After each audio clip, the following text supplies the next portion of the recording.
गीता अ18 के श्लोक नंबर 62 में भगवान स्वयं कह रहे हैं कि अर्जुन उस परमेश्वर की शरण में जा जिसकी कृपा से परम शांति व शाश्वत स्थान अर्थात सतलोक को प्राप्त होगा। वो परमेश्वर कौन है, कहां है, कैसा है, जानने के लिए कृपया अवश्य सुनिए जगत गुरु तत्वदर्शी संत रामपाल जी महाराज के अमृत वचन। धर्मदास जी को ये उदाहरण देकर छोड़ दिया था कि अभिमन्यु को क्यों नहीं जीवित कर सके तेरे भगवान, अगर ये समर्थ थे तो अब आपके रूबरू कर दिया कि उस समर्थ परमात्मा ने वह गाय जीवित की। सिकंदर लोधी ने गर्दन काट दी, रामानंद जी वो जीवित कर दिए। और सुनाता हूं इस भगवान कबीर साहब की शक्ति।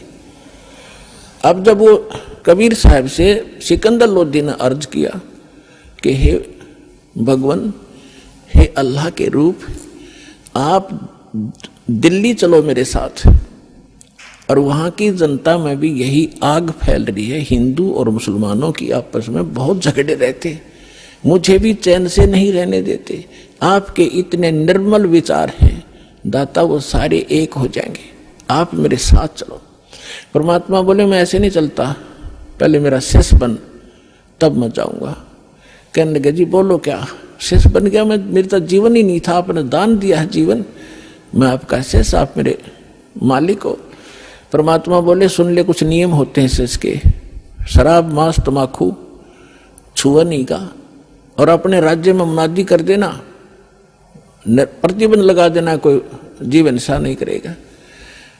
अब उसने कहा कि देखो जी मैं प्रयोग नहीं करूंगा मांस आज के बाद, ये मेरा पक्का वायदा हो लिया। तम्बाकू भी नहीं प्रयोग करूंगा, शराब तो हम प्रयोग करते ही नहीं। और दूसरी रही बात कि मैं प्रतिबंध जरूर लगा दूंगा, लेकिन मैं मजबूर हूं, ये मुसलमान मेरी मानेंगे नहीं, और मैं ज्यादा जोर दूंगा तो मेरा राज खत्म कर देंगे, इसलिए मैं विवश होऊंगा इस बात पर। परमात्मा बोले ठीक है तू मत खाना। अब ठीक है जी। तो मालिक को साथ लेकर परमात्मा चले गए झोपड़ी में, वो आगे अपने राज दरबार में वीर सिंह के पास।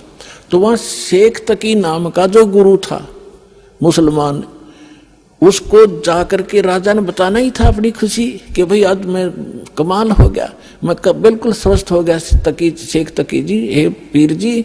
और कबीर साहब ने केवल आशीर्वाद दिया था, मेरे सिर पे हाथ रखा था, मैं स्वस्थ हो गया, मेरा कति आज कोई मुझे रोग का नामो निशान नहीं है, मैं बहुत खुश हूँ। और वीर सिंह अब खाना खाऊंगा, और खूब छक कर रोटी खाई। अब कहते हैं दो फकीर और दो वजीर ये कभी भी एक दूसरे की प्रशंसा सुन नहीं सकते। अब उसके आग लागी कि तेरी महिमा कम और कबीर की महिमा ज्यादा होगी। तो मुंह डाल दिया शेख तकी ने। सिकंदर लोधी को मालूम था कि शेख तकी रूस गया तो मुसलमान ग्रुप सारा रूस गया तेरा, और ये आग लगा देगा, तेरे राज को नाश करवा देगा। चिंतित हुआ, पूछा क्या बात है, क्यों चिंतित हो, कैसे आपने नाराज हो गए मेरे से? तो उसने कहा कि मेरी क्या जरूरत है, अब तुझे पीर मिल ही गया है काफिर। अब उसने सोचे सिकंदर लोधी ने कहा ये इसका तो ये रोग लग गया भाई। तो कहने लगा जी क्या बात है बताओ तो, कि क्या जरूरत है तुझे? आप तू कहता ठीक कर दिया, और आप ये कहते हो रामानंद को जीवित कर दिया, मेरे सामने जीवित करके दिखाओ तब मानो मैं। अपने आत्मा सिकंदर लोधी चिंतित हो गया। अब वीर सिंह ने एक बीच का रास्ता निकाला। वीर सिंह ने कहा शेख तकी जी देखो, आप भी पीर हो, गुरु हो, और वो भी गुरु हैं। देखो संतों की लड़ाई ज्ञान की होनी चाहिए, इन सिद्धि शादियों की नहीं होती, क्योंकि वो ज्ञान से परिचित थे। आप ज्ञान की चर्चा कर लो उनके सामने, हम बुला लेते हैं, बुला लो बुला लो। अब कबीर साहब आ गए, सिकंदर लोधी और सारे बैठ गए, हजारों लोग श्रोता आ गए। तब परमात्मा ने कहा कि बोल प्रसन्न कर भाई शेख तकी। उसने कहा कि हमारे पीर जो मोहम्मद जी थे ये अंतिम रसूल थे, उसके बाद कोई रसूल नहीं आएगा। और जो साधना हम करते हैं वो हमारे अल्लाह ने सीधा बताया था हजरत मोहम्मद जी को, और कुरान शरीफ का ज्ञान सीधा दिया था एक फरिश्ते के माध्यम से, जबरील के माध्यम से। हमारा कुरान शरीफ 1 नंबर का ज्ञान है और आपका ज्ञान व्यर्थ है, ये गॉड गिवन नहीं है। हमारी साधना सर्वश्रेष्ठ है। तो परमात्मा ने कहा कि देखो पीर जी, परमात्मा की भक्ति किस लिए की जाती है? घर में सुख हो, शरीर स्वस्थ रहे, घर में कोई दुर्घटना ना हो, कोई अशांति ना हो, कोई इसी प्रकार का कोई ऐसा अनहोनी ना हो, ऐसे इसलिए करते हैं। और मोक्ष हो, कहाँ ऐसे करते हैं कि आप हजरत मोहम्मद जी जितनी साधना, नमाज या कोई परहेज रख सकते हो कि नहीं? नहीं, वो तो महापुरुष थे, वो तो नबी थे, रसूल थे। तो उन जितनी आप नमाज भी नहीं कर सकते इसी श्रद्धा से। हजरत मोहम्मद जी का जीवन देखो, वो पहले भी दुखी थे और नबी बनने के बाद भी दुखी। साधना करते करते कर टूट गया उनके ऊपर। पहले उसकी माँ की गर्भ में थे जब पिता की मृत्यु, 6 वर्ष के हुए जब माँ की मृत्यु, फिर दादा पाले था, 8 वर्ष के हुए दादा की मृत्यु, अनाथों की तरह पला। और फिर उसका 25 वर्ष की आयु में एक 40 वर्ष की आयु की एक औरत से विवाह हुआ, जो 2 बार पहले विधवा हो चुकी थी। उसके बाद उससे उसको 7 संतान हुई, 3 पुत्र और 4 पुत्रियां। और जब वो नबी बन चुका था उसके बाद उसकी 3 पुत्र मर गए उसकी आंखों के सामने। तो खाक साधना है तुम्हारी। और इस भक्ति से ऐसे कर टूटते रहे तो क्या भक्ति है ये तुम्हारी? अब फिट्टे मुंह हो गया उसे शेख तकी, चुप हो गया। कहने गए तो हमारे नबी की बेइज्जती करता, हम सुन नहीं सकते हैं, ये कहकर उठकर झंडी पाड़ दी। इनके पास यही है, नकलियों के पास बकवास करना। फिर सिकंदर लोधी का यह बात घर में हृदय में दचगी के सचमुच खाक साधना थी वह। लेकिन वो राजा बोल नहीं सकता पब्लिक के सामने। पब्लिक के सामने संत ही बोल सकता है। संत सर्व हितैषी होते हैं, वो केवल अपने राज के हितैषी होते हैं। अब अगले दिन सिकंदर लोधी ने परमात्मा को, कबीर जी को अपने हाथी पर बैठा लिया। अपने हाथी पर, जिसमें एक अलमारी सी एक रूम बना होता था, उसको हाथी के ऊपर, और उसमें स्वयं भी बैठी है, कबीर साहब को उसी में ले लिया और चल पड़े वापस दिल्ली को। अब रास्ते में आए, पड़ाव डाला एक नदी दरिया के ऊपर, क्योंकि वहाँ सैनिक भी काफ़ी साथ थे, वहाँ भोजन बनाते थे, नहाते धोते थे, इसलिए पानी का आसरा लेकर के वहाँ रुका करते थे सफ़र में। तो शाम ने सब अपना लेट गए, सुबह उठे। सिकंदर लोधी का दिनचर्या थी सुबह जाकर उस पीर जी का माथा टेक्या करता, उसको खुश रखने के लिए। जब उसके टेंट में गया, मुंह चढ़ा रखा उसने, टेढ़ा मुंह कर लिया, सीधा मुंह नहीं बात करे। सिकंदर समझ गया कि इसका कोई मरोड़ी लग गई, कोई आज फिर इसका कुबद भारी है इसके मन में। विनम्र भाव से पूछा, पीर जी क्या हो गया? कि क्या जरूरत है आपने मेरी? अब तुझे मिल गया ना वो मुर्दे जिंदे करने वाला। मैं तो जब मानो मेरे आँख सामने वो मुर्दा जिंदा करे तब उसको पीर पैगंबर की संज्ञा दूंगा, नहीं तो जाके मुसलमानों को कह दूंगा कि राजा काफिर हो गया है। राजा हिंदू बन गया है, काफिर बन गया है, एक हिंदू को गुरु बना लिया। अब सिकंदर के पैरों तले की धरती खिसकी, वे जाते काम करेगा और सारे मुसलमान इसकी मुट्ठी में, और राज से रहित करेगा मुझे। चिंतित हो गया, वापस आ गया। उस टेंट में आया जहाँ भगवान बैठे थे, परमात्मा अंतर्यामी है। उनका चेहरा उतरा, देख कर कहा कि राजा, कोई राजकाज की बुरी खबर मिल गई क्या? तो उसने कहा कि भगवान, आपके रहते राजकाज की क्या खबर बुरी मिल सकती है? लेकिन मेरे साथ जो पीर है हमारा, ये मेरा सिर का दर्द है और ये जब चाहे हो जाता है। आज यो मेरे से ढंग से बात नहीं कर रहा है और इसने मुझे चिंता पैदा ये कर दी है कि तूने काफिर गुरु बना लिया है और मैं मुसलमानों को बताऊंगा और जाते मेरा यो काम बिगाड़ेगा। ये तो पक्का अनाड़ी है। परमात्मा ने कहा, क्या कहता है? कि ये कह रहा है कि मेरे सामने मुर्दा जिंदा करके दिखावा कबीर, तब मानूं मैं। परमेश्वर बोले, भाई जा, उसने नो कह दे कोई मुर्दा ले आवा, चल तेरी टेंशन तो खत्म करूं मैं, हमारी तो देखी जाएगी। अब परमात्मा अपने बच्चे के, अपने भगत की टेंशन नहीं देख सकता। सिकंदर लोधी ने कहा कि पीर जी आप लाओ मुर्दा कोई। सिकंदर को तो पता था, उसके सामने कर रखा कि 2 मिनट में करेंगे, तो भगवान है, अल्लाह है।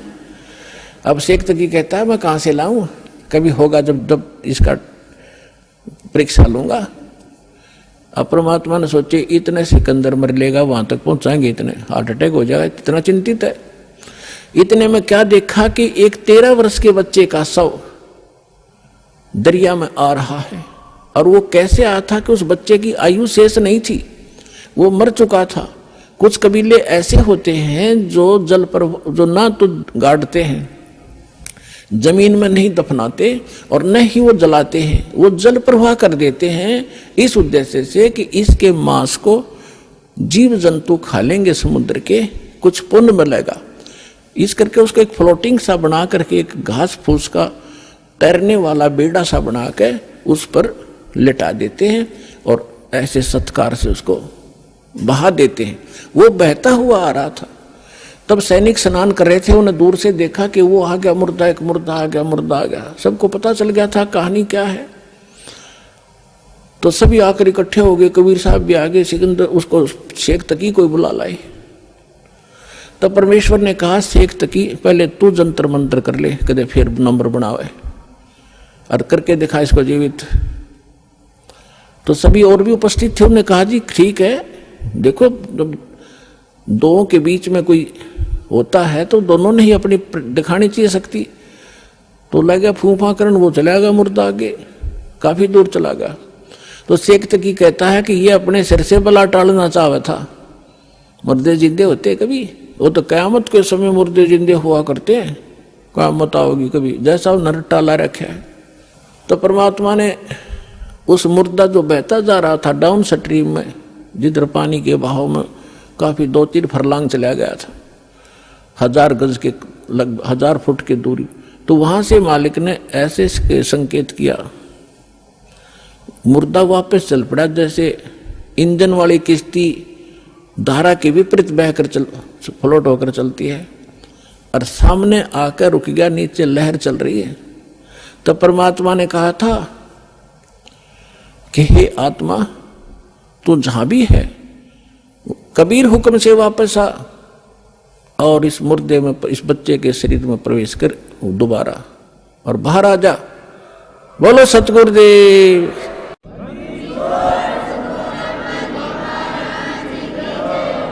उसी समय वो बच्चा जीवित हुआ, कंपन हुई शरीर में और परमात्मा के चरणों में आके दंडवत प्रणाम किया। बोलो सतगुरुदेव।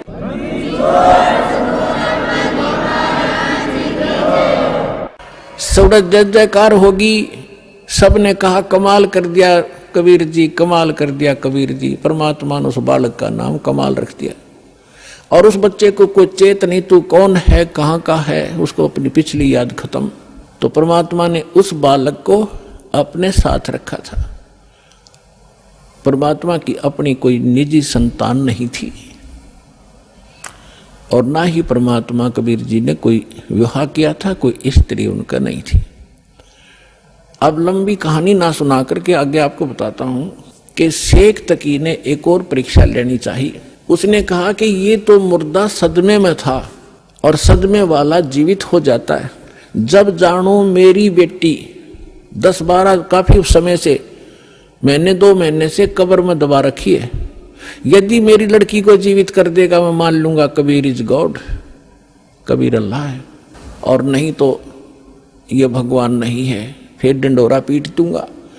अब फिर चिंतित हो गया सिकंदर लोधी कि इसने तो कोई ना कोई सिर दर्द मेरा बना के ही रखना है। तब कबीर साहब को पता चला टेंशन का। तब कबीर साहब ने कहा कि ऐसा करो सिकंदर, इनसे कहो आप आसपास के अक्षेत्र में अनाउंसमेंट कर दो कि तीसरे दिन शेख तकी की बेटी कब्र से निकालकर कबीर जीवित करेगा, कबीर जी। अब सिकंदर जी को तो पता था कि जो कह दिया फाइनल। उसने तुरंत मुनादी करवा दी। 100 आसपास लाखों की संख्या में लोग एकत्रित हो गए जिस दिन मालिक ने समय रखा था। कब्र फुड़वा दी। सिकंदर शेख तकी खड़ा, सिकंदर राजा खड़ा, मंत्री खड़े और भी दर्शक बहुत गणे। उस कब्र को फोड़ दिया गया। बच्ची का शव उसके अंदर था, 12-13 साल की लड़की थी। अब परमात्मा ने कहा कि शेख तकी अब तू अजमा ले अपना जंतर मंत्र, कहीं फिर 5-6 नंबर बनावे। तो वहां उपस्थित सभी व्यक्तियों ने कहा जी अगर इसके पास कोई शक्ति होती तो अपनी बेटी ने कौन मिट्टी में दाब कर जाता, ये तो फेल है इस मामले में, आप दया करो। तब परमेश्वर ने कहा कि हे शेख तकी की बेटी जीवित हो जा। लड़की जीवित ना हुई। और शेख फिर कहा कि शेख तकी की बेटी जीवित हो जा, ना हुई। तो शेख तकी ने भंगड़ा पा दिया, नाचे कूद, देखो ढोंगी का ढोंग पकड़ा गया, मुर्दे कभी जीवित होते हैं, ये तो क़यामत में होते हैं, क़यामत में होते हैं। उस नालायक व्यक्ति ने अपनी बेटी के जीवित ना होने का गम नहीं, कबीर साहब के हारने की खुशी मना रहा है। तो ये होते हैं साकेट प्राणी के लक्षण। सामने भगवान खड़ा और उसके साथ खसने लग रहे। परमात्मा ने तीसरी बार फिर कहा, वह फिर भी नहीं हुई। तो और ज्यादा जंप लगावे, कूदे, नाचे, डांस करे। परमात्मा ने कहा डट तजा बंडेले, तू शांति करे। वो तो उसको दिखाना था उसकी नीचता जनता को कि ये अपनी बेटी को जीवित कराने में खुश नहीं है, ये तो कबीर जी को हराने में खुश है। ऐसा साकेट व्यक्ति है। उसी समय परमात्मा ने कहा कि हे जीवात्मा जहां भी है तू कबीर हुक्म से वापस आ और इस बेटी के शव में प्रवेश कर। बेटी वापस आ। 2 सेकंड के अंदर लड़की जीवित होकर मालिक के चरणों में दंडवत प्रणाम किया। बोलो सतगुरुदेव।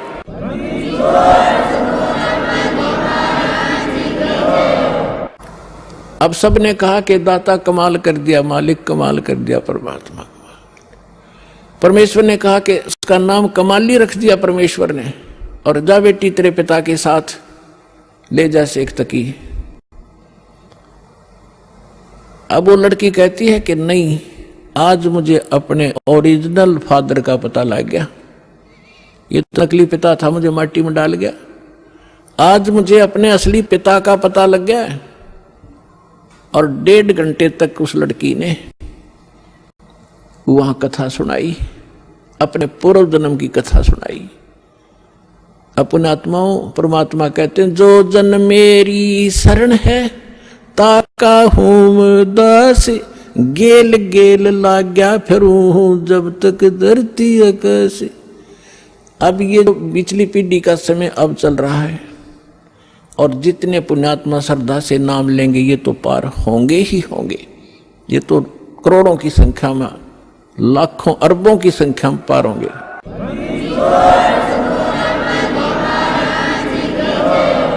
लेकिन इस भक्ति युग के अंत में कुछ ऐसी काल के दूत आएंगे, धीरे धीरे भ्रमित करना शुरू करेंगे, तो अपने आप ऑटोमेटिकली है, वो तो होगा ही होगा। उस समय कुछ भक्त रह जाएंगे, वो पार ना हो पाएंगे।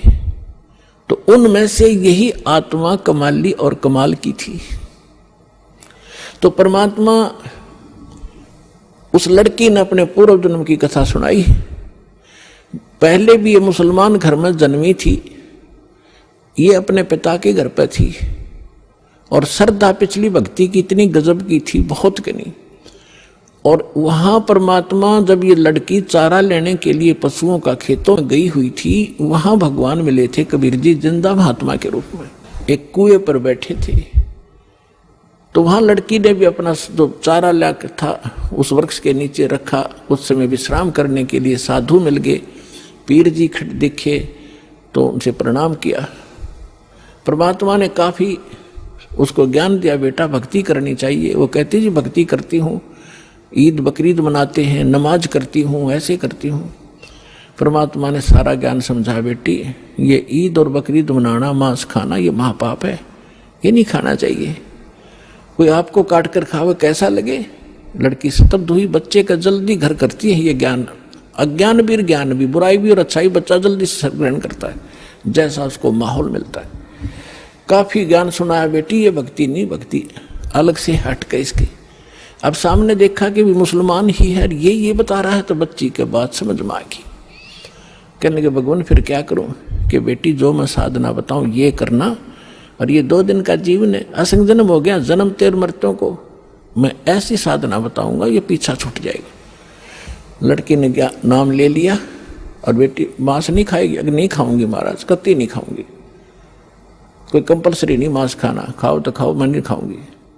लड़की ने दृढ़ निश्चय किया, और लड़की होगी 17-18 साल की, विवाह से मना कर दिया, इतना वैराग हो गया उसके अंदर। और माता पिता को चिंता होगी वे बेटी को हम घर पर नहीं रख सकते, उधर से वो विवाह को मना कर रही है। तो लास्ट में माता पिता ने कह दिया, बेटी अगर तुम विवाह नहीं कराएगी तो हम दोनों आत्महत्या करेंगे, हम तुझे यहाँ नहीं देख सकते, बेटी को कैसे रखेंगे, कल न पता नहीं क्या उक चुक हो जाएगी। अब लड़की ने सोचा है बूढ़ा बूढ़िया मरेंगी, उसने यस कर दी कि ठीक है मैं शादी करवा लूँ। विवाह हो गया, एक बहुत अच्छे नेक अफसर के अधिकारी के उसका विवाह हुआ, क्योंकि जो भगवान की भक्ति करे वो तो ठीक ठिकाने जागा बालक। वो नेक आदमी था, मुसलमान, भगवान से डरने वाला था। ठीक है हम परंपरागत से गलतियां कर भी रहे अपने समाज अनुसार, लेकिन पिछले संस्कार भी हमारे साथ रहते। वो बहुत ही अच्छा आदमी था, नेक आदमी था, भगवान से डरने वाला। वैसे भी स्वभाव अच्छा होता व्यक्तियों का, चाहे हिंदू होते, मुसलमान, सिख हो, ऐसा ही उनका अपना भी कुछ आधार होता पूर्व जन्म का। तो जब वो लड़की वहां विवाह करके वहां गई अपने पति के पास, तो उसको कहा कि मैं आपसे एक अर्ज करना चाहूंगी, वो मेरी अर्ज सुनो। उसने कहा कि बोलो, एक छोड़ दो बता, कि मैं संतानों उत्पत्ति नहीं करूंगी, मैं सप्रस नहीं करूंगी आपको, और आपने यदि मेरे साथ बलपूर्वक किया तो मैं आत्महत्या कर लूंगी। तो उसने कहा, उसका नाम राबिया था, कि राबी आपने निकाह कबूल क्यों किया? मना कर देती, कोई कंपलसरी मुसलमानों में एक ऑप्शन है, लड़की स्वीकृति देगी तो ब्याह होगा, नहीं तो नहीं होगा। तो उसने कहा कि राबिया ने कहा कि मेरी मजबूरी थी इसलिए मैंने स्वीकृति देनी पड़ी।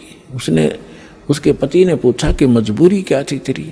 कि मैं चाहती हूँ भगवान की भक्ति करना, और मुझे एक संत मिले थे, उन्होंने मुझे एक ज्ञान दिया था, उस आधार पर मैं दृढ़ हूँ, और यो असंग जन्म का झंझट टिपका खत्म कराऊंगी, मैं इसलिए ब्याह नहीं करवाऊँ थी माता पिता से। तो उसने कहा कि अपने माता पिता के सामने मना करना था कि मैंने खूब किया था। उन दोनों ने आत्महत्या करने की ठान ली पक्की, तब मैंने स्वीकृति देनी पड़ेगी। इसलिए कि आगे कोई भगवान मिल गया तो ठीक है, नहीं तो मैं आत्महत्या कर लूंगी, अब मैं ये काम करूंगी नहीं। वो दयालु था, उसने कहा। और मुसलमानों में अनेक शादियां हो जाती हैं, एक कोई खास बात नहीं उनके लिए। तो उसने कहा, राबिया जैसे तुम्हारे माता पिता लोक लाज मर्यादा के कारण आत्महत्या तक नौबत आ गई थी, ऐसे हमारी भी मर्यादा है। ठीक है, मैं वचन देता हूं आज के बाद तू मेरी सिस्टर की तरह रहेगी, लेकिन समाज की दृष्टि में तूने मेरी पत्नी की तरह रहना पड़ेगा, और तेरे लिए अलग स्थान बना दूंगा, खूब भक्ति कर, पर मरिए मत, ये पाप मुझे लगेगा, मैं अपना और विवाह करा लूंगा। तो उसने ऐसा ही किया। महापुरुष ने अलग से उसका कमरा न्यारा बना दिया और बैठ अपनी भक्ति कर, उसने ब्याह करवा दिया। जब वो राबिया 50 वर्ष के ऊपर होगी, और वो देखा करता था, ये तो बाहर झांकती भी नहीं किसी गैर पुरुष की तरफ, भक्ति और के अतिरिक्त अपना काम धंधा रोटी बनाई खाया, इससे अधिक कोई काम नहीं जानती। उस लड़की ने क्या गलती कर दी, वहां जाने के बाद सत्संग का अभाव हो गया, भगवान फिर मिले नहीं। परंपरागत लोक वेद के आधार से मालिक वाली साधना जो उसने प्रथम मंत्र दिए थे वो त्याग थी, और वहां जो समूह था, जैसा भी साधना चल रही थी वो ये करने लगी। नमाज नमोज, मांस नहीं खाती थी वो, ईद बकरीद के दिन रोजे अवश्य रखती थी, लेकिन वो मांस नहीं खाती थी। जब वो 50-55 वर्ष की होगी तो उनके अंदर एक विशेष धारणा बनी हुई है लोकवेद के आधार से मुसलमानों में, कि जो हज नहीं करके आवेगा उसकी मुक्ति नहीं। तो उसने अपने पति से कहा, जी मैं हज करना चाहती हूँ। उसने कहा, जाओ, बहुत खुशी की बात है, आपका तो उद्देश्य यही है, अभी कल्याण हो किसी तरह, आपके लिए कोई ऊंट की सवारी का प्रबंध कर देता हूँ। उसने कहा नहीं। राबिया ने कहा, नहीं मैं पैदल जाऊंगी, श्रद्धा से जाऊंगी, और भी बहुत से ली जा रही हैं, और भी बहुत से लोग जा रहे हैं, उनके साथ चली जाऊंगी। अच्छा जाओ फिर। अब वो चल पड़ी अपने आत्मा देखते जाना, इसका रिजल्ट क्या है भक्ति का। हमने आज तक छोटे मोटे चमत्कार किसी के देख लिए, उसी को सिद्ध और महात्मा और भगवान मान लिया। ये अध्यात्म ज्ञानहीनता थी। अब लड़की जा रही थी, वो माई, और सफर में कोई आगे चला गया, कोई पीछे रुक गया। उस समय वो अकेली जा रही थी। रास्ते में उसको प्यास लगी, खुद स्वयं को सामने कुआं देखा, कुआं था, कुएं पर बाल्टी नहीं थी, ना कोई रस्सी थी। एक कुतिया प्यासी थी, उसके बच्चे छोटे छोटे दूरी पर उसने देख लिए थे। और कुतिया कभी कुएं में झांक रही थी, कभी राबिया के पैरों में आकर चाट रही थी, फिर कुएं की तरफ भाग रही थी। समझ गई राबिया कि ये प्यासी बहुत है, और यदि इसको जल नहीं मिला तो ये मरेगी, साथ में मरेंगे बच्चे इसके। और औरत के अंदर दया भगवान ने एक नारी दे रखी है, विशेषकर बच्चों के समय। तो वह एकदम, और कुछ पिछले संस्कार थे, भगवान आत्मा थी, भगवान से कोई जन्मों से पीछे से चलती आ रही थी। फिर हम रह जाते हैं, बिचल जाते हैं, छोड़ देते, ये माया, इस माया में फंस जाते। तो उस लड़की ने देखा आसपास कोई गांव नगर नहीं, ना कोई रस्सी है ना बाल्टी है। लड़की ने अपने कपड़े उतारे, पहले मोटे मोटे कपड़े हुआ करते थे हाथ के बने हुए, अपना कपड़ा उतारा, चुंडड़ी, और उसको अपने बाल पाड़े। एक दो चार बाल पाड़ के देखियो कितना दर्द होगा। लेकिन उस परमार्थ में उस बेटी ने एक नहीं देखा, फटाफट अपने सारे बाल पाड़ कर रस्सी बनाई लंबी, बहुत लंबी रस्सी बनानी पड़ी क्योंकि पानी गहरा था। बांध कर उसने अपनी बात कपड़ा और उसके अंदर पानी में भिगोया, और बाहर एक मटका टूटा हुआ पड़ा था, उसका पात्र था आधा, उसमें निचोड़े कुतिया साथ साथ पीवे। वह कुतिया छका दी, अपने बाड़ बूढ़ खून खान निकला था उसको पूछ पाछ के, और चालन की तैयारी करी थी। उधर से वो मक्का, एक स्ट्रक्चर, एक मंदिर न्यों का न्यों उठ गया जहाज की तरह, और उस कुएं के साथ में आग लग गया, जैसे प्लेटफार्म पर गाड़ी लग जाती है, रेलगाड़ी। अब उसने देखा, उसने जाना ही मक्का में था, उसने सोची तो पहुंच गई मक्का, फट मक्के में प्रवेश किया। फिर वहां से उठा, वहां के लोग दे हैरान है, मक्का गया कहाँ। उस समय एक अब्राहिम अधम नाम, सुल्तान नाम का एक व्यक्ति था, वो अपने पूर्व जन्म में भी संस्कारी था, ऐसे ही भगवान का ही वो पिछला संस्कारी था। और उसने भी उसको भी उस जन्म में परमात्मा कबीर जी मिले थे, जिंदा महात्मा के रूप में उसको भी ज्ञान दे रखा था। और वो सुल्तान अधम वाली आत्मा, सुल्तान अधम तो वो आगे आके बना है, वही आत्मा उस मक्का में गई हुई थी मुसलमान होने के नाते, कि वहाँ के लोगों को समझाऊंगा कि ये साधना गलत है। तो वहाँ वो प्रचार कर ही रहा था बैठकर, तो लोगों ने पूछा ये मक्का कहाँ गया। तब अधम सुल्तान ने कहा, उस आत्मा ने कहा कि मक्का नहीं मकाम, और गया रांड के लेन को नो कह अधम सुल्तान। अब सुल्तान अधम तो ये कह रहा है कि एक रांड को लेने गया, निकम्मी औरत को। अब आम आदमी के गले कैसे उतरे कि निकम्मी आदमी औरत को के लिए मक्का चला गया। लेकिन वो किस दृष्टिकोण से कह रहा था, कहते सुल्तान अधम मक्के गया, मक्का नहीं मुकाम, गया रांड के लेन को कहे अधम सुल्तान। वो कहने लगे कि आप क्या बात है, कैसे, किसको लेने का, इतने मक्का वापस आ गया। उसमें वापस आया तो वो लड़की जिसके सिर पर बाल नहीं, सारी कहानी उसने बताई, और देखने वाले भी आसपास निकट इकट्ठे हो गए थे, कैसे हो गया। वो भी मक्के में चढ़ लिए साथ में। तो आकर जब उसने पूछा कि क्या कारण हुआ, उन्होंने सबने मिलकर बताया कि ऐसे ऐसे इसने एक कुतिया और उसके बच्चों की जान बचाई, बाल पाड़ कर रस्सी बांट के पानी पिया, और ये उद्देश्य लेकर यहाँ आ ही रही थी, तो भगवान ने इसके लिए मक्का ही भेज दिया। तो इतनी प्रशंसा की पात्र बन गई पूरे मुसलमान धर्म में कि भक्ति हो तो राबी जैसी, भक्ति हो तो राबी जैसी, जिसके लिए मक्का भी उठकर चला गया। लेकिन क्या इससे मोक्ष था उसका? फिर इब्राहिम सुल्तान जब से पूछा कि आप इसको ऐसी निकम्मी लड़की क्यों कह रहे थे, इसने तो ऐसा कुर्बानी कर दी, जिसके लिए मक्का चला गया उसको आपने कैसे कहा ये निकम्मी लड़की है। तब इब्राहिम सुल्तान वाली आत्मा ने कहा कि यह निकम्मी है, इसको भगवान मिले थे जिंदा महात्मा के रूप में, रिश्नवा भक्ति छोड़ दी, ये डलेड हो रही है इसलिए निकम्मी है।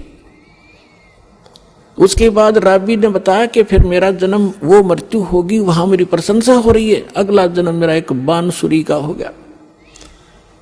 एक बांसुरी नाम की लड़की बनी मैं, और गाने गा गा के इतनी सुरीली आवाज से पर धार्मिक भगवान की शब्द सुनाया करती थी, बहुत प्रसिद्ध होगी। और वो अभी फिर वृद्ध हुई जब मक्के में गई। अब मक्के में जाकर उसने पता था कि जो मक्के में मरता है, ऐसा ज्ञान सुन रखा था लोक वेद से, वो सीधा भिष्ट जाता है, स्वर्ग में जाता है, हेवन में जाता है। लड़की ने सोचा हेवन के लिए तो ये सारा कुछ कर रहे हैं, और मक्के में मरने से हेवन मिलता है, स्वर्ग मिलता है, तो वहीं कर्द से अपनी तलवार से गर्दन काट दी, मक्के में चढ़ा दी। सबको वाह वाह की पात्र बन गई कि भक्ति हो तो बंसुरी जैसी, बंसुरी तो गई सीधी भिष्ट में, सीधी स्वर्ग गई, ये तो इसने मक्के में शीश चढ़ा दिया। फिर बताती है कि मैं कहाँ गई, अगला जन्म मेरा एक वैश्या का बना, मैंने अपने खूब कर्म फोड़े, वो मेरा जन्म फिर समाप्त हुआ। अब मेरी आयु 12 वर्ष की मनुष्य जीवन की शेष थी, मानव शरीर की। और ये भी वहां धर्मराज के दरबार में जब मैं गई हुई थी, वहां मुझे पता चला, धर्मराज ने बताया कि ऐसे ऐसे तुझे कोई संत मिला था, वो साधना तूने 4 वर्ष की थी। हाँ जी, 4 वर्ष की थी, उसके कारण तुझे ये इतने मनुष्य जीवन मिले हैं। अब तेरा मनुष्य जीवन शेष नहीं है, अब तू पशु योनि में जाएगी, कुछ दिन इंतजार कर, तेरा नंबर आते ही वहां ठोक देंगे तुझे। तो उसने बताया कि ये आज परमात्मा खुद पहुंचे वहां पर, और धर्मराज के सामने वकालत करी वकील बन के कि ये मेरी भक्तनी थी, पिछले जन्म में मेरी साधना कर रखी है, इसको छोड़ तू अकाउंट नहीं ले सकता। धर्मराज ने हाथ जोड़ लिए और इनको वापस दे दी मेरी आत्मा, मैं यहां खड़ी हूं। लोगों ये भगवान आए हैं, ये अल्लाह अकबर है, आंख खोल लो, चरण ले लो। लाखों लोगों ने कबीर साहब की शरण ली। बोलो सतगुरुदेव।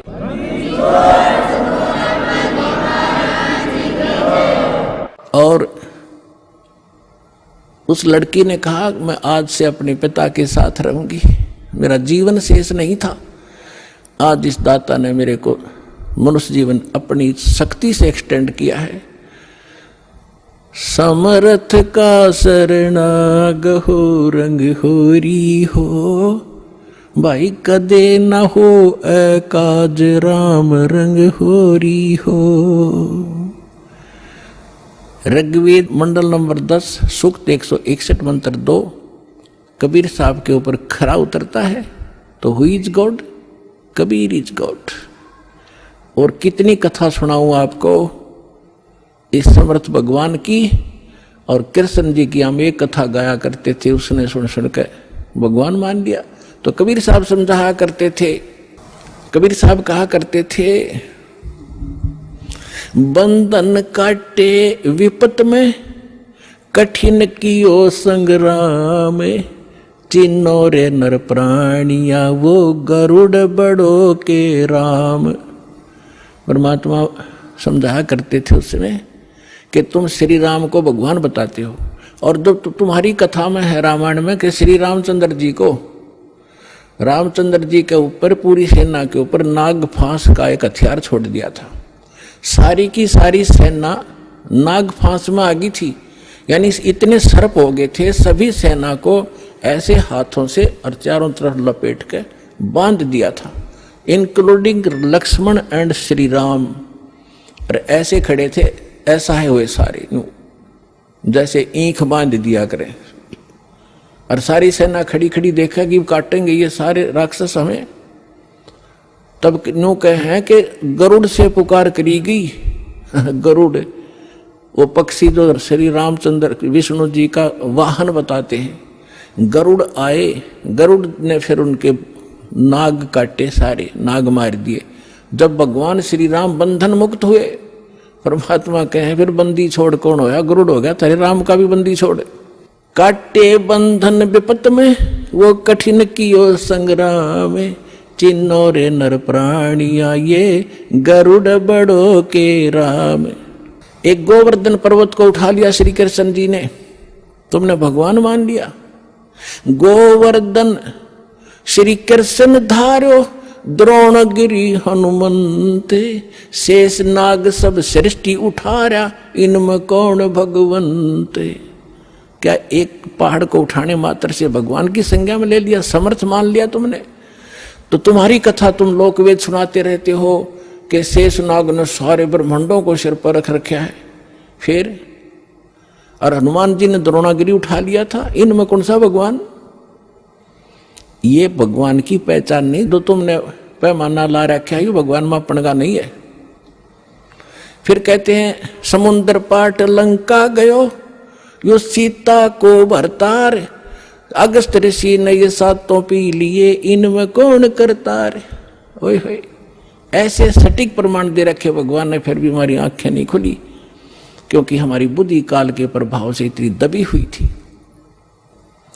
परमात्मा ने कहा कि तुम्हारी बात बड़ी करता हूं कि श्री रामचंद्र जी ने समुद्र पर पुल बनवा दिया, इसलिए आप उसको भगवान मानते हैं। वैसे तो यह कहानी न्यारी है, दास बताता रहता है।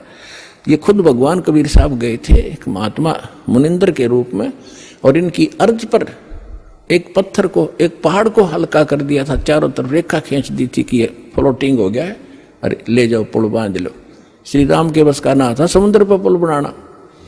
तो परमात्मा कहते चल तुम्हारी बात बड़ी मानते हैं, वह तो बात तुम्हारे कहाँ समझ में आवेगी। समुद्र को पाट के यानी उसको पुल बना के छाप के, और लंका गया था कौन? तुम्हारी सीता का पति राम, सीता को भरतार। अगस्त ऋषि ने तुम आप बताओ सातों पी लिए घूट में, इनमें कौन सा भगवान? जबकि श्री रामचंद्र जी तो 3 दिन तक समुद्र में खड़े होकर याचना कर रहा था, मन रास्ता दे दे, फिर भी ना रास्ता मिला। और अगस्त ऋषि ने एक घूंट में सारे पी लिए थे, फिर वापस भर दिए। अगर ये इस तरह के अटपट से तुम भगवान को प्रसिद्ध करना चाहते हो तो नो भी सिद्ध ना होता तुम्हारा। तो पुण्यात्माओं, सौभाग्य आपका, आपको ये तत्व ज्ञान प्राप्त हो रहा है। इसको तत्व ज्ञान कहते हैं, तो निष्कर्ष निकाला जाओ सारी कथाओं का। ये जड़ी बूटी तो सबने पता था, या तुलसा है या फलानी है या है, तो उनकी जड़ी उसका तो औषधि बना वो है वैद। तो ये दास है इस अध्यात्म मार्ग का वैद, और जड़ी बनाकर भगवान दर गए थे सतनाम और सार नाम की, जो आज दास के समझ में आ गई, और उसका परिणाम आप देख रहे हो। लाखों लोगों का रोग नाश हो गया, घर में वृद्धि होने लगी, सन्नी संतान को संतान मिल रहा है, रोग निरोग हो रहा है, और फिर ज्ञान ऐसा प्रबल आत्मा को गदगद कर देता है। अपने आत्मा धर्मदास जी को परमात्मा ने तो थोड़े उदाहरण दिए थे दास ने, क्योंकि वो तो भगवान थे, अपने बारे में कहे तो ना समझ में आओ। इसीलिए एक गुरु की, एक दास की आवश्यकता होती है जो आत्मा और परमात्मा का मिलन करवावे। तो ये दास है इस विश्व में परमात्मा से मिलाने वाला, सच्चा ज्ञान बताने वाला, और काल के बंध से छुड़वाने वाला।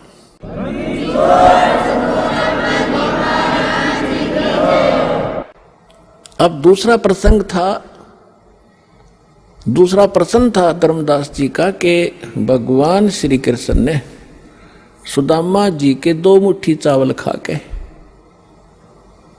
और उनको धनी बना दिया, उसका एक महल बना दिया। परमात्मा बोले एक राजा का मित्र, उसके लिए कोई खास बात है? तुम आप बताते हो श्री राम कृष्ण जी तो राजा थे द्वारका के, एक मित्र के लिए एक ढूंढ बना दिया छोटा सा, एक दे दिए उसमें 200 से 400 रुपये, वो सारी उम्र बतेरे उसको, तो इसी से भगवान मान लिया। अब ये दास बताएगा अपने आत्माओं। वैसे थोड़ी सी जो शिक्षाएं हैं, क्योंकि जो हम पहले ज्ञान सुना करते थे वो ज्ञान समझ लो प्राइमरी स्तर का था, ब्रह्मा विष्णु महेश को ये भगवान मानते थे, तो ये ज्ञान प्राथमिक पहली 5वीं कक्षा तक का समझो, और जो काल को ब्रह्म को भगवान मानते थे वो मैट्रिक तक का ज्ञान समझो, उनकी बुद्धि मैट्रिक तक समझो। लेकिन विधि ठीक ना होने से और वैसे उनको मान लेने से, वो ज्ञान होने से भी कोई लाभ नहीं था। अब जैसे हम कथा सुना करते सुदामा और कृष्ण जी की, अब इन कथाओं से भी थोड़ा सा निष्कर्ष हम साथ लेकर चलेंगे, तभी हम, क्योंकि बच्चा जो 5वीं 6वीं 7वीं 10वीं पढ़ ले तभी तो अगली पढ़ाई पढ़ सकता है, वो सीधा 11वीं में कैसे हो सकता है? तो वो पढ़ाई पहले आपको पढ़ाकर आगे चलेंगे। श्री कृष्ण जी बालकपन में और सुदामा जी एक ही पाठशाला में पढ़ा करते थे, और सुदामा ब्राह्मण थे, और ब्राह्मण भगवान से के ज्ञान से अवश्य परिचित होते हैं। उनको ये मालूम होता है कि जो जैसा कर्म किया हुआ है वैसा ही फल मिलता है। सुदामा और कृष्ण अपनी शिक्षा पूरी करके अलग अलग वो द्वारका के राजा बन गए। वो अपना एक ब्राह्मण, गरीब निर्धन ब्राह्मण था, 3-4 बालक थे, निर्वाह बिल्कुल नहीं चल रहा था, कई बार तो भूखे रह जाते थे, बच्चे भी रोया करते थे रोटियों को। अब सुदामा गणा निर्धन था, उसकी पत्नी बहुत बार कहा करती थी कि आप कहते हो श्री कृष्ण राजा हैं, वो मेरे क्लास फेलो थे, तो क्लास फेलो की तो क्लास फेलो घनी इज्जत करा करे, आप जाओ कुछ धन मांग ले, आप तो ब्राह्मण हो। सुदामा ने कहा ब्राह्मण का काम मांगने का नहीं होता, भिखारी का होता है, मर जाऊंगा पर मांगूंगा नहीं। लेकिन उस मिश्राणी के घड़ा कहने से, बार बार कहने से वो विवश हो गया कि चल या कहती हो तो मैं चला जाता हूं पर मांगू कति नहीं। वो कहा करता था सुदामा कि मेरे भाग में नहीं है, मैंने पिछले जन्म में धर्म नहीं करा, कोई पुण्य नहीं करा, जिस कारण से मैं निर्धन हूं। अगर मुझे धन मैंने दान किया होता मैं निर्धन नहीं होता, और आज मुझे ज्ञान है तो मेरे पास धन नहीं, मैं तो दान कर दूं। अब जब वो चलने लगा, जैसे आज आप जी भी जाते हो कि रिलेटिव के पास, मित्र के पास कुछ फल ले जाते हो, तो पहले कोई कसार ले जाया करता था, कोई चावल भून के ले जाता था, तो ऐसे वो कुछ चावल बांध दिए अगले, और तो हमारे पास कुछ है नहीं, अपने मित्र के पास यही ले जा, और फटे पुराने कपड़े जैसा भी है वो वहां चले गए। अब श्री कृष्ण जी ने उसकी हालत देखी, पूछा कि आओ मित्र, बहुत दिनों में मिले और क्या हाल है परिवार का? तो सुदामा जी ने कहा जी ठाठ है, भगवान की दया से कोई कमी नहीं किसी वस्तु की। लेकिन वो तो समझ गए थे, जिसी बालक थोड़े थे श्री कृष्ण जी, 3 लोग के मालिक हैं, वो समझ गए कि तो दुखी गणा हो रहा है। 7 दिन रखा वहीं पर कि बैठो, नहाओ धो, रोटी खाओ, अपने हाथों उनके शरण धोए मित्र गए। अब 7 दिन के अंदर विश्वकर्मा को बुलाकर वहां महल बना दिया, पीछे थे धन दे दिया, एक मेरे मित्र के पास भेज दो और उसको आजीवन धन दे दो। अब उधर से सुदामा जब चलने लगा, 7वें दिन के मित्र में जाता हूं, बच्चों की याद सता रही है, अच्छा जाइए। उसके कपड़े सफेद बढ़िया बनवा दिए, वो बना दिए उसको। आइए अब हम उन श्रद्धालुओं के अनुभव जानते हैं जो जगत गुरु तत्वदर्शी संत रामपाल जी महाराज जी से दीक्षा प्राप्त कर चुके हैं तथा उनके द्वारा बताए गए भक्ति मार्ग पर चल रहे हैं। सर नमस्कार। सत साहिब। सर क्या नाम है आपका? सर इंजीनियर प्रकाश चंद, मैं भरतपुर डिस्ट्रिक्ट राजस्थान का रहने वाला हूं। मैं फरीदाबाद में जेसीबी ग्रुप में सर्विस करता हूं। सर संत रामपाल जी महाराज से कब से जुड़े आप? सर 14 फरवरी 2013 को मैं संत रामपाल जी महाराज से जुड़ा और परमात्मा की ऐसी दया हुई कि मैं पहले ये नहीं जानता था कि संत रामपाल जी महाराज कौन है, परमात्मा कौन है, कैसे मिलेगा, कुछ नहीं है। मेरे बड़े भैया 10 साल से संत रामपाल जी महाराज से जुड़े हुए थे, कहते थे कि परमात्मा संत रामपाल जी महाराज पृथ्वी पे आ चुके हैं, आप दान दीक्षा लीजिए, भक्ति करिए, कुछ नहीं रखा है। मैंने कहता था क्या भैया आप भी ड्रिंक करने दो, सिगरेट पीने दो, इंजीनियरिंग की है, थोड़ी मौज मस्ती लेने दो, जिंदगी में जीने दो, परमात्मा को भी बाद में मिलेंगे। सर संत रामपाल जी महाराज से नाम दीक्षा लेने से पहले आप किन देव देवताओं की भक्ति करते थे? सर एक्चुअली में हम आर्य समाजी थे और हमारी कास्ट गोस्वामी है, तो हम भोले बाबा को भी मानते थे। मंदिर पूजा, ये ब्रह्मा विष्णु दीपावली, ये सब कुछ मानना हमारा एक रीति रिवाज ही है, क्योंकि धर्म में सभी ये धर्म माने जाते हैं। बट मेरे भैया को जब 10 साल पहले ज्ञान हुआ तो उन्होंने बताया कि परमात्मा तो कोई और है, तुम किस चक्कर में पड़े हुए, ये सारी चीज़ें छोड़ो, संत रामपाल जी महाराज की शरण में आओ, क्योंकि परमात्मा आ चुके हैं, तुम्हें एक नाम दे रहे हैं, उसको लीजिए। हम कहते थे ठीक है, हम तो इसी साधना में ठीक है, हमें भी लाभ हो रहा है, आपको भी लाभ हो रहा है। सर संत रामपाल जी महाराज की शरण में कैसे आए? भैया को 8 साल हो गया बताते बताते, लेकिन मेरे कभी कानों पे भी हवा नहीं गई, क्योंकि काल का इतना प्रचंड रूप है कि आपका ध्यान जाएगा ही नहीं। मेरी मॉम एक्सपायर हुई थी 2 फरवरी 2013 को, तो मैं उनको गंगा जी छोड़ने के लिए गया था। मेरे को बिल्कुल पता नहीं था कि लोग कैसे जीते, मैं शराब में, नशे में धुत। परमात्मा की दया थी कि मुझे उनकी लाइन पे लेना था, तो मालिक ने मेरा ज्ञान योग खोल दिया। और जब उधर से आते समय परमात्मा ने मुझे चलती हुई बस में से ऐसी व्यवस्था कर दी, मालिक ने सोते हुए वाली बस मिली थी, जिसको हम डीलक्स बस कहते हैं। रास्ते में मैं आ रहा था सोते हुए, तो मालिक ने मेरी शरीर से मेरा शरीर छुड़ा दिया संत रामपाल जी महाराज ने, और उसको सतलोक लेके गए। तो सामने देखा कि बहुत बड़ा एक गुमज है, जिसमें संत रामपाल जी महाराज मुख बैठे हुए हैं। और मैंने कहा, मालिक परमात्मा आप दिखते हो? उन्होंने कहा हाँ मैं दिखाई देता हूँ, छू के देखो। छू के देखा, परमात्मा ने बहुत सारी बातें मुझे बताई, मेरा फ्यूचर दिखाया, मेरा पास्ट दिखाया, बताया कि तुम लोग, तुम्हारा भाई तुम्हें समझा रहा है, तुम्हें समझ में नहीं आ रहा। मैंने कहा परमात्मा संत रामपाल जी महाराज, पहले तो आप रुकिए, मैं आपको ये देख लूँ कि मैं अपने भाई को बता दूँ कि वो 10 साल से जिस चीज़ को बताता चला आ रहा है, हम उसको जानते हैं, उस परमात्मा को जानते हैं, और आप दिखाई देते हो। तो उन्होंने कहा ठीक है, बता के। मैं बस में सीधा वापस आया, मैंने अपने बाबूजी, दीदी और अपनी एक बहन को जगाया। मैंने कहा परमात्मा दिखाई देता है तो मेरी बात मानो। वो सोच रहे थे शायद पागल हो गया, नशे बसे में है, इसलिए मैंने कहा तुम लोग अभी रुको, मैं जरा परमात्मा से फिर दोबारा से मिल के आता हूँ। मैं परमात्मा के पास दोबारा आया तो उन्होंने कहा बेटा तू अब यहाँ से निकल और वरमाला आइयो। मैंने कहा जी वरमाला कहाँ पे? तो परमात्मा ने, संत रामपाल जी महाराज ने मुझे सतलोक से ही वरमाला का आश्रम दिखाया, कहाँ पे है, कैसे है। मैं रोने लगा कि मालिक अब तो यहीं रख लो, अब यहाँ से जाने का तो दिल ही नहीं कर रहा है, यहाँ तो बड़ा अच्छा लग रहा है। उन्होंने कहा बेटा जाना तो पड़ेगा, अभी तुम्हारे काम बाकी हैं। तो फिर मैंने कहा गुरुदेव अगर आप तो सब कुछ कर सकते हैं, आप तो परमात्मा हो संत रामपाल जी महाराज, तो मेरी मोम को क्यों नहीं बचाया? तो उन्होंने बताया कि बेटा तेरी मोम ने ना नामखंड कर दिया था, उसको विश्वास नहीं हुआ, ज्ञान नहीं हुआ, पर तू नीचे जाके ऐसा नहीं करना है, तुझे मैं यहाँ से पक्का करके भेज रहा हूँ, अपने भाई की हेल्प करनी है और इस समाज को, ये एजुकेटेड जो समाज है, इसको समझाना है और अपना पूरा जीवन इसलिए लगाना है। तू तो मर चुका था, देख तू शराब पी के यहाँ गिरा था रेलवे स्टेशन पे, मुझे याद आया, हाँ गिरा था। मैंने कि यहीं मरना था तुझे, लेकिन मैंने तुझे वापस बुलाया है और तेरे को ये जीवन जो मैं दे रहा हूँ आगे ये भक्ति के लिए दे रहा हूँ, अब इससे भक्ति ही करनी है, कुछ और नहीं करना। मैंने कहा ठीक है जी, लेकिन मैं तो कब आ जाऊंगा जल्दी? बन गया बेटा मैं नीचे तुम्हारे साथ ही रहता हूँ, मैं पृथ्वी पे बैठा हूँ, तू जाएगा मुझे मिलेगा तो मुझे देखेगा कि तुझे कोई दिक्कत ही नहीं आएगी। मैंने कहा ठीक है जी, अब तो परमात्मा मुझे फिर जाने दो। परमात्मा ने मुझे वापस लाया, मैं अपनी माँ के 12-13 जितने भी करने थे वो किए। जैसे ही माँ के 12 बजे मैं वहाँ से निकल लिया। सतलोक आश्रम वरवाला के लिए जब मैं निकला, वरवाला के रेलवे स्टेशन पे पैर रखा तो लगा कि मैं परमात्मा की संत रामपाल जी महाराज शरण में आ गया। जैसे ही मैं लाइन लगा के गुरुजी के पास पहुंचा तो मेरे से नाम दीक्षा देने से पहले भगत जी ने कहा कि भगत जी ये कुछ नियम है, इनको पढ़ लो। मैंने कहा भगत जी कैसी बातें कर रहे हो आप?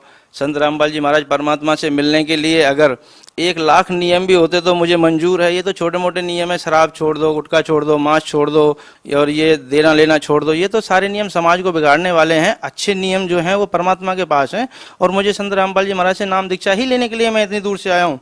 तो उन्होंने कहा भगत जी अच्छी बात है, तो आप नाम दीक्षा लीजिए। जैसे ही मैंने नाम दीक्षा लिया, थोड़ी देर भंडारा किया, परमात्मा से मिला तो परमात्मा वही परमात्मा जो सतलोक में बैठ के मुझे समझा रहा है, वो परमात्मा वहाँ जमीन पे घूम रहा है। संत रामपाल जी महाराज परमात्मा जमीन पे घूम रहे हैं। मैंने सोचा यहाँ सबको शायद पता नहीं है परमात्मा के बारे में, तो गुरुजी जैसे ही आए कह रहे हाँ भाई आ गया। मैंने कहा परमात्मा संत रामपाल जी महाराज आप यहाँ घूम रहे हो? यहाँ तो मैं गुरुजी के पास गया, कान के पास, तो मैंने कहा यहाँ तो किसी को पता ही नहीं है आप परमात्मा हो। कह रहे बेटा यहाँ तो कोई किसी को नहीं पता, लेकिन ज्ञान के द्वारा यहाँ सबको पता चलेगा बेटा, कोई बात नहीं। मैंने कहा गुरुजी मैंने अपने यार दोस्त, अपने भाई बहन सबको बताया, फेसबुक पे भी छोड़ रहा हूँ, लगातार मैंने ये काम किया, लेकिन कोई मान ही नहीं रहा है। कह रहे बेटा मानेंगे, तू मान गया तो अब सब मानेंगे धीरे धीरे। तो मैंने कहा मालिक ठीक है। जब परमात्मा का नाम मिला, मंत्र मिला, सुख मिला तो दबा के भक्ति की। फिर मैंने अपने इंजीनियरों दोस्तों को फेसबुक पे लग गया डांट के। मैं मैनेजर हूँ तो पोस्ट अच्छी है, बैठता हूँ फेसबुक पे, अच्छा नेट का अच्छा सहारा लिया, यार दोस्तों को छोड़ा गुरुजी का ज्ञान, तो कहने लगे भाई ये एक और आ गया है। अरे तू क्या चक्कर है? मैंने कहा भाई परमात्मा है संत रामपाल जी महाराज और कोई नहीं है, ज्ञान को समझ लो। वो कह रहे भाई ठीक है, ये भी पागल हो गया। जैसे आज सारा समाज, हमारी भक्त समाज को सदगुरु रामपाल जी महाराज के भक्तों को, सदगुरु रामपाल जी महाराज को कह रहे हैं कि भाई ये तो पागल हो गए, ये हो गए, तो भैया मैं भी पागल हो गया। मैंने कहा लेकिन मैं बताता रहा। आज 2-2.5 साल तक मैं लगातार यही कोशिश कर रहा हूँ। वरमाला कांड में भी हम गए। वरमाला कांड में जब पहली बार हुआ वर वाला कांड, उससे पहले करोथा में हुआ, उसमें भी मैं गया, देखा कि समाज डट के हमसे लड़ रही है।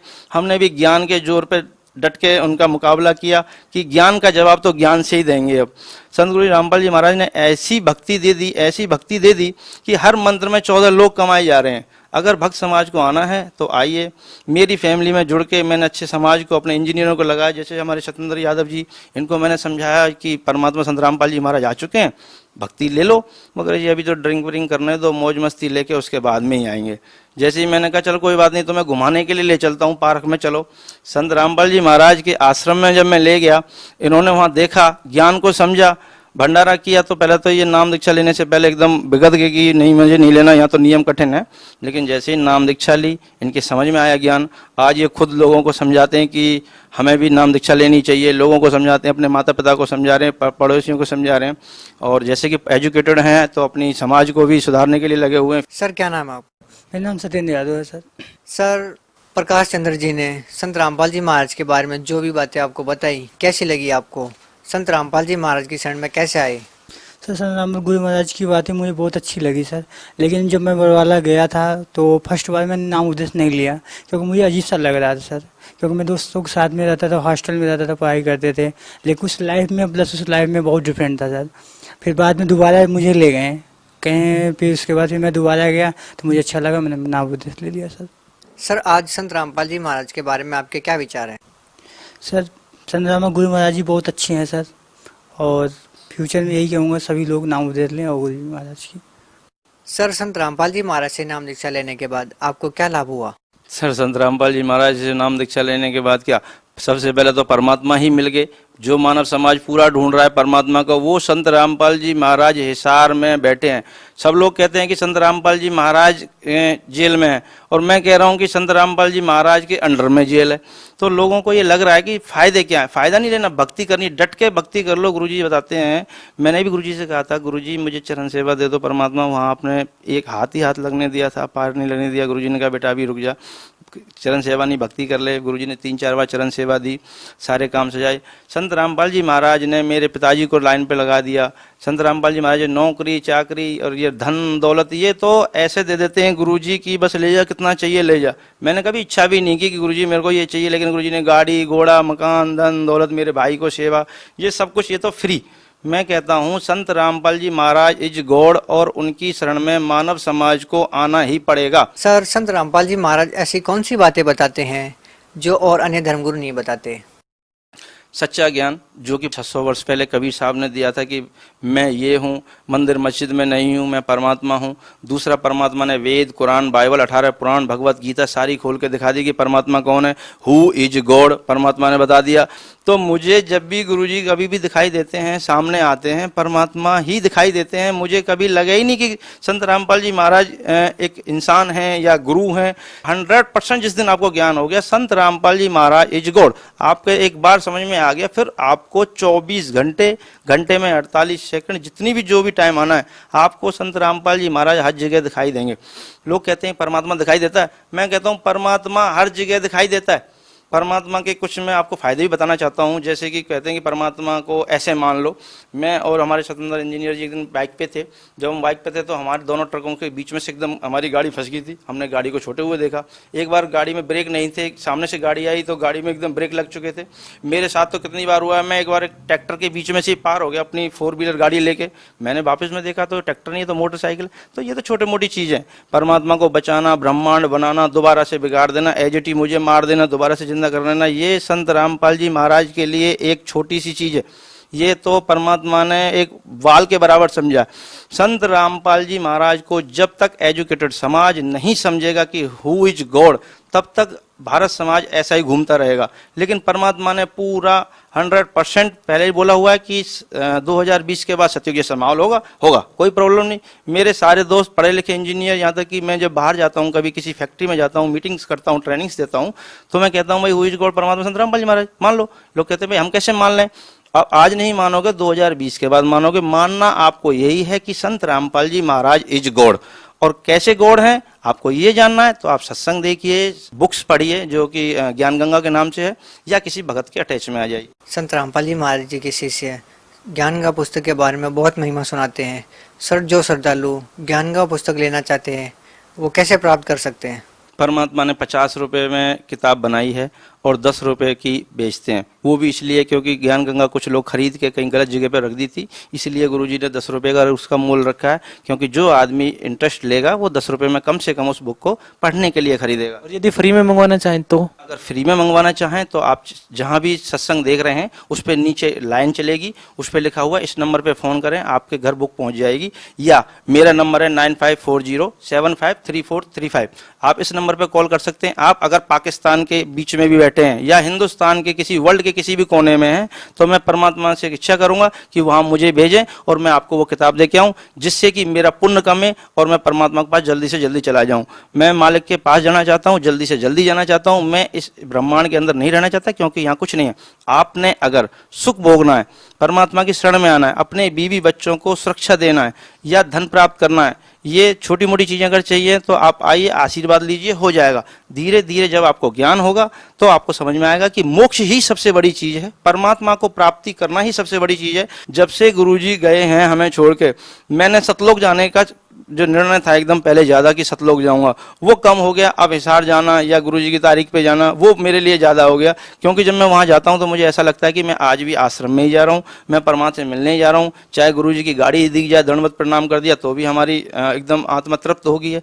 तो परमात्मा के नारे बोलते, जयकारे बोलने में जो ताकत आ रही है वो बहुत ज़्यादा है। मैं आज खुद सर्विस करके आज आपके पास आया हूं कि मैं एक एजुकेटेड मानव समाज को या ग्रामीण समाज को ये संदेश देने के लिए यहाँ तक आया हूं कि आप संत रामपाल जी महाराज के सत्संग को देखिए, किसी भी भगत के अटैच में रहिए, ज्ञान गंगा बुक मंगाइए, आपको मिलेगी, आप उसको पढ़िए, जिससे आपका मनुष्य जीवन सफल हो जाए। वरना आप यहाँ से मरने के बाद खाली आ जाओगे, आपको कुछ नहीं मिलेगा। आपने नरक नहीं देखा, मैंने देखा है। आपने मृत्यु दंड नहीं देखा, आपने इस जीवन में सिर्फ सुख देखे, आपने कुछ नहीं देखा। संत रामपाल जी महाराज के अटैच में जल्दी से जल्दी आइए। उनके बारे में ये मत सोचिए लोग क्या कहते हैं, क्योंकि जीवन आपका है, आपको बचाना है। आप जल्दी जल्दी संत रामपाल जी महाराज की शरण में आइए।